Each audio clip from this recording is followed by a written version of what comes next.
Welcome to Keep the Faith Ministry News. People around the world are starting to flock to grief tech for answers, much like Saul flocked to the medium of Endor when he wanted answers from the deceased prophet Samuel. But what is grief tech? And is it abominable as the Lord finds the practice of necromancy and sorcery? Grief tech is a growing practice of AI algorithms gathering data from people such as their voice, photos, video, text messages, emails, and any other bit of information a person can input into the program, so that when they die, the AI will interact with their loved ones as if it were them. There are already programs that can create digital avatars of the person, including holograms. This will allow a widow to have a conversation with her dead husband, but in actuality is performed by the AI. Seance AI, who chose that particular name on purpose, are trying to replicate an actual spiritual seance like Saul did with the medium. Jaron Rocks, creator of Seance AI, said in an interview with Futurism that he likens his product to an AI-generated Ouija board for closure rather than a means of immortality. That should raise a red flag for all Christians and reveals the purpose and intent. After all, the Lord looks at the heart, not the outer appearance. Quote, "It's essentially meant to be a short interaction that can provide a sense of closure. That's really where the main focus is here," Rock says. It's not meant to be something super long-term. In its current state, it's meant to provide a conversation for closure and emotional processing.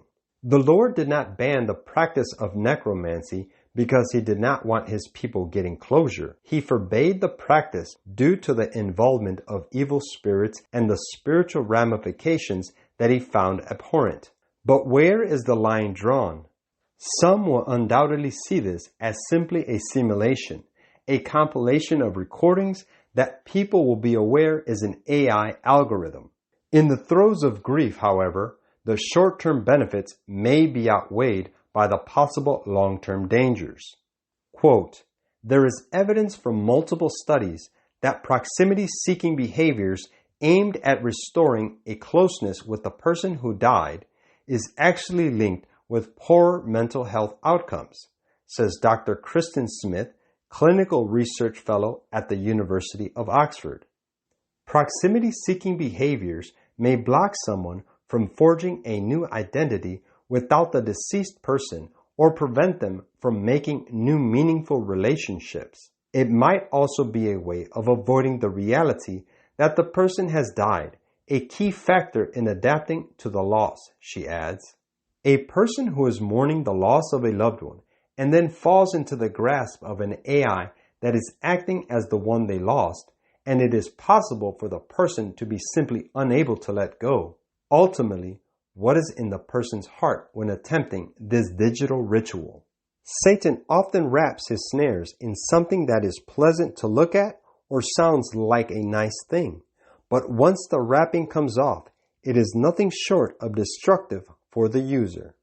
Prayer, discernment, and wisdom are necessary for Christians in this and the coming age. The arrival of new technologies bring new traps of the enemy, and preparedness armed with the Word of God is the best strategy for believers moving forward. Quote, "Now the Spirit speaketh expressly, that in the latter times some shall depart from the faith, giving heed to seducing spirits and doctrines of devils." 1 Timothy 4:1. This is Keep the Faith Ministry News. Thank you for watching.